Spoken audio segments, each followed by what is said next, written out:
நல்லவை கேட்போம் நமது சேனலில் கிருஷ்ணனும் பக்தனும் அதன் தொடர்ச்சியை கேட்போம். ஹரிதாஸ்ஜி பகவானுக்கு எல்லா விதமான கைங்கரியங்களையும் பண்ணிண்டு பாட்டு பாடி பஜனை பண்ணி அந்த கண்ணனை குளிரப்படுத்தி தூங்க வைத்து விட்டு அப்புறம் இவர் செல்லுவார், வெளியிலே கிளம்புவார் ஹரிதாஸ்ஜி. அப்படி கிளம்பும்போது பகவான் பக்தவத்சலன் இல்லையா, அதனால் அந்த பக்திக்கு கட்டுப்பட்டு ஹரிதாஸ்ஜி எங்கே போகிறாரோ அவர் கூடவே சென்றுடுவார். இப்படி கண்ணனும் கூடவே போயிடுறான். அந்த ஹரிதாஸ்ஜிக்கு மட்டும் இல்லை, எந்த பக்தர்கள் வந்து பாடினாலும் அவன் பின்னால் ஓடி போயிடுவான். இது கண்ணனுடைய வழக்கம். அவனை கட்டுப்படுத்த முடியாது, பக்திக்கு கட்டுப்பட்டவன். அதே மாதிரி ஒரு நாள் மீராபாய் வந்து பாட்டு பாடுறா, நல்லா பக்தியோட பாட்டு பாடுறா. அந்த பாட்டுக்கு அப்படியே மயங்குறான். மயங்கிட்டு அவள் பாடிட்டு கிளம்பி போகிறா, பின்னாலேயே போயிடுறான். இதுதான் யார் அவனை ஆத்மார்த்தமாக பக்தியோடு பாடுறாளோ அவளை கட்டுப்பட்டு அவள் பின்னாலேயே போகிறது தான் கிருஷ்ணனுடைய ஒரு வழக்கம். இப்போ சூர்தாஸ் அப்படின்னு ஒரு பக்தர், அவருக்கு கண்ணு தெரியாது. அந்த குருடாக இருக்கக்கூடியவர் பக்தியோட மனமுருகி பாடுறார் அந்த கண்ணனை. அப்போது அவர் என்ன பண்ணுறார், அப்படியே பாடிண்டே வரும்போது இந்த கிருஷ்ணன் வந்து அவருடைய கையை பிடிச்சிடுறான். கையை பிடிச்ச உடனே கண்ணன் வந்து நான் வந்து பாங்கே பிகாரி இல்லை அப்படிங்கிறார், என்னை விட்டுடு அப்படிங்கிறார். சூர்தாசி கண்ணனுடைய கையை பிடிக்கிறார், நான் பாங்கே பிகாரி இல்லை, என்னை விட்டுடு அப்படிங்கிறார். உடனே அவர் சொல்கிறார், எனக்கு கண்ணு தான் தெரியாது, ஆனால் மணக்கண் நன்னா இருக்கு, அதில் நீ நிற்கிற எனக்கு தெரியும் அப்படிங்கிற, என்னை ஏமாற்ற முடியாது அப்படிங்கிறார். ஏன்னா அந்த பிகாரி ரொம்ப விஷமக்காரன், ஏமாற்றக்கூடியவன். அதனால் நீ ஏமாற்ற முடியாது, நீ தான் பாங்கே பிகாரி அப்படின்னு சொல்லி சொல்கிறார். உடனே கண்ணன் வந்து அவருக்கு கண் பார்வையை கொடுக்குறான், தரிசனம் பண்ணுறார்.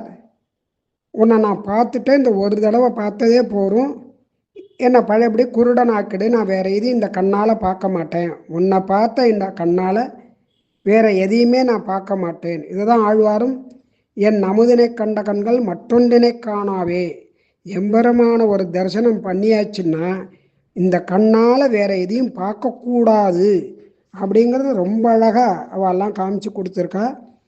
உடனே கண்ணனும் மறுபடி குருடனாக ஆக்கிடுறார்.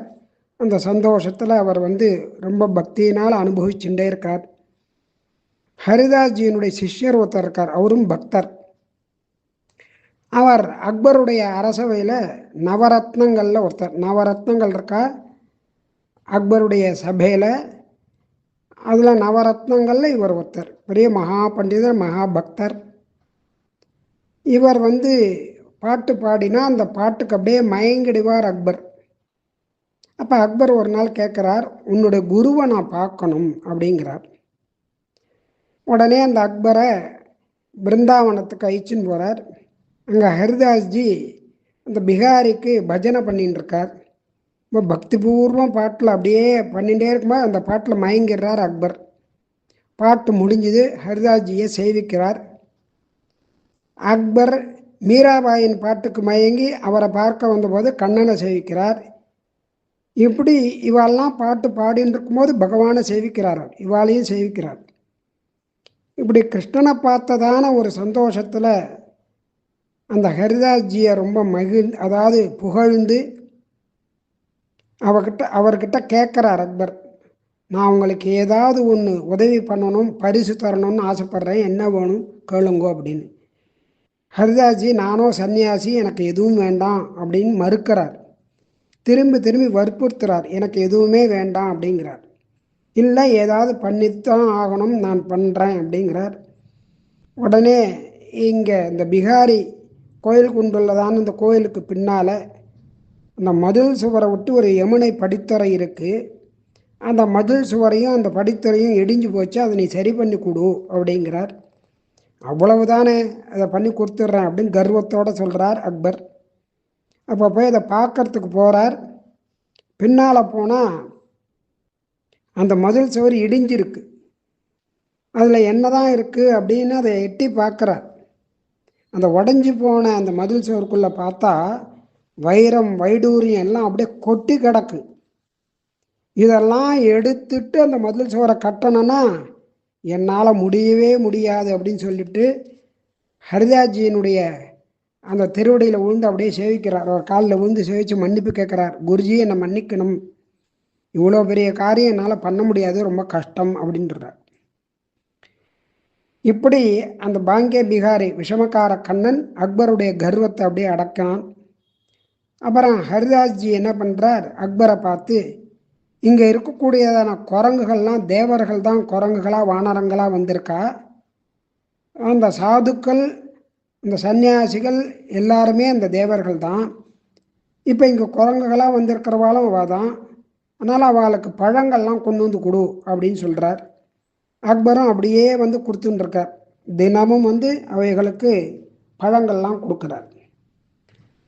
ஒரு தடவை ஹரிதாஸ்ஜி என்ன பண்ணுறார், யமுனா நதிக்கரையில் உட்கார்ந்துருக்கார்.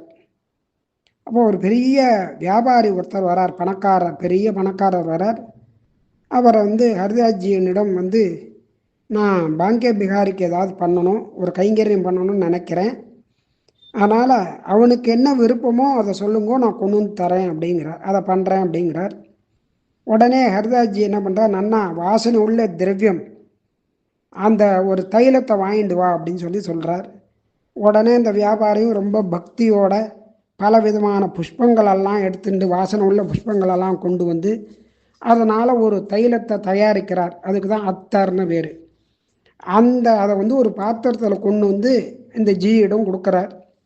அதை ஹரிதாஸ்ஜி என்ன பண்ணுறார், அப்படியே வாங்கி யமுனை நதியில் கொட்டிடுறார். அதை ஐயோ இப்படி கொட்டிட்டாரை வாங்கி ஏன் நான் பெருமாளுக்கு தான் கொண்டு வந்தேன் அப்படின்னு பார்த்து அப்படியே தகைச்சு போய் நிற்கிறார். உடனே ஹரிதாஸ்ஜி சொல்கிறார், நீ நேராக போய் பெருமாளை சேவி, உள்ளே போ, சன்னதிக்கு போ அப்படிங்கிறார். அந்த பிகாரியை போய் சேவி அப்படிங்கிறார். இன்னும் கோவிலுக்கு வரார். வந்தால் ஒரே அதிசயம், அங்கே கொட்டின அந்த தைலத்தினுடைய வாசனை இங்கே பெருமாள் திருமேனியில் அந்த தைலனுக்கு வாசிக்கிறது. அவ்வளோ வாசனை பகவானுடைய திருமேனியில். இது எப்படி இங்கே வந்தது அப்படின்னு ஒரே ஆச்சரியம் அந்த வியாபாரிக்கு. ரொம்ப நன்னா சேவிச்சுட்டு ஓடி வந்து இவர்கிட்ட சொல்கிறார். பெருமாளோ மந்தகாசத்தோட மந்தஸ்மிதமாக சேவை சாதிக்கிறார். அந்த கிருஷ்ணன் அப்படியே சிரிக்கிறார், புன்சிரிப்பு. அதை பார்த்து பார்த்து சேவித்து அந்த கோயில் முழுக்க வாசனை, அந்த தைல வாசனை சுகந்தமாக இருக்குது, அழகாக இருக்குது, சன்னிவேசம் ரொம்ப நன்னா இருக்குது. அவரால் அதை சேவிச்சுட்டே இருக்கலாம் போல இருக்குது, சேவிச்சுட்டு இருக்கார். ஆனால் இந்த அதிசயத்தை இவர்கிட்ட சொல்லணும்.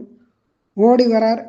வந்து ஹரிதாஸ்ஜியிடம் சொல்கிறார் அந்த வியாபாரி, என்ன இப்படி அப்படிங்கிறார். உடனே ஹரிதாஸ்ஜி சிரிச்சுட்டே சொல்கிறார், நீ சரியான நேரத்துக்கு அந்த அத்தாரை கொண்டு வந்த. கிருஷ்ணனும் ராதையும் யமுனா நதியில் ஜலக்கிரீடை பண்ணின்னு இருக்கா. அப்படி பண்ணின்னு இருக்கிற சமயத்தில் கண்ணன் வந்து ராதையின் மேலே வாசன தைலத்தெல்லாம் கொட்டி விளையாடின்னு இருக்கான். ஆனால் கண்ணன் மேலே கொட்டுறதுக்கு ராதையின் இடத்துல வாசனை தைலமே இல்லை. அப்போ என்ன பண்ணுறதுன்னு தெரியாமல் முழிச்சின்னு இருந்தா. அந்த சமயம் பார்த்து நீ கொண்டு வந்து கொடுத்த, அதை நான் ராதை கிட்ட கொடுத்தேன். அவள் கண்ணன் மேலே கொட்டி விளையாடினா, சந்தோஷப்பட்டா. அதுதான் இங்கே நடந்தது. நீ கோயிலில் போய் பார்த்த உடனே பாங்கே பிகாரி மேலே அந்த தைலமெல்லாம் இருக்குது, அந்த வாசனையெல்லாம் அப்படியே கமகமன் இருக்குது. அதனால் உன்னுடைய தைலத்தை பகவான் ஏற்றுன்ட்டான் அப்படிங்கிறார். வியாபாரிக்கு அப்படியே புலகாங்கிதம் ஆகிடுத்து, சந்தோஷம் தாங்க முடியல. அப்படி பக்தியோடு எதை கொடுத்தாலும் பகவான் ஏற்றுப்பான். அதனால் பக்தி தான் முக்கியம். அக்பர் வந்து அகங்காரத்தோடு பண்ணணும்னு வந்தார். அந்த ஒரு இடிந்த படித்துறையை கூட அவரால் சரி பண்ண முடியல, அது மதில் சுவரை கட்ட முடியல. அதனால் பக்தி வரணும் அப்படிங்கிறதுக்காக அந்த வானரங்களுக்கெல்லாம் பழங்களை கொண்டு வந்து கொடு அப்படின்னார். வானரங்களுக்கு பழங்கள் கொடுத்தா பக்தி வரும் அப்படின்னு ஒரு ஐதீகம். இப்படி பிருந்தாவனத்தில் பகவான் வந்து பல லீலைகளை தினந்தோறும் நடத்திகிட்டே இருக்கான். அதனால் அது யார் கண்ணுக்கும் தெரியாது. பக்தி யாருக்கு இருக்கோ, பகவான் யாருக்கு காமிக்கணும்னு இருக்கானோ அவளுக்கு மாத்திரம்தான் அந்த அங்கே நடக்கக்கூடிய லீலைகள்லாம் தெரியும். அர்ஜுனனுக்கு பகவான் திவ்ய திருஷ்டியை கொடுத்தான், தன்னுடைய விஸ்வரூபத்தை காமிச்சான்.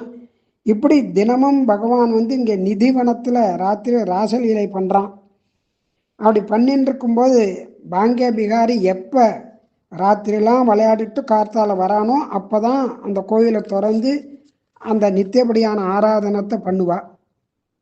இப்படி அந்த பாங்கிய பிகாரியினுடைய லீலையானது ரொம்ப வினோதமாகவும் ஆச்சரியமாகவும் அனுபவிச்சுட்டே இருக்கலாம் போல இருக்கும்.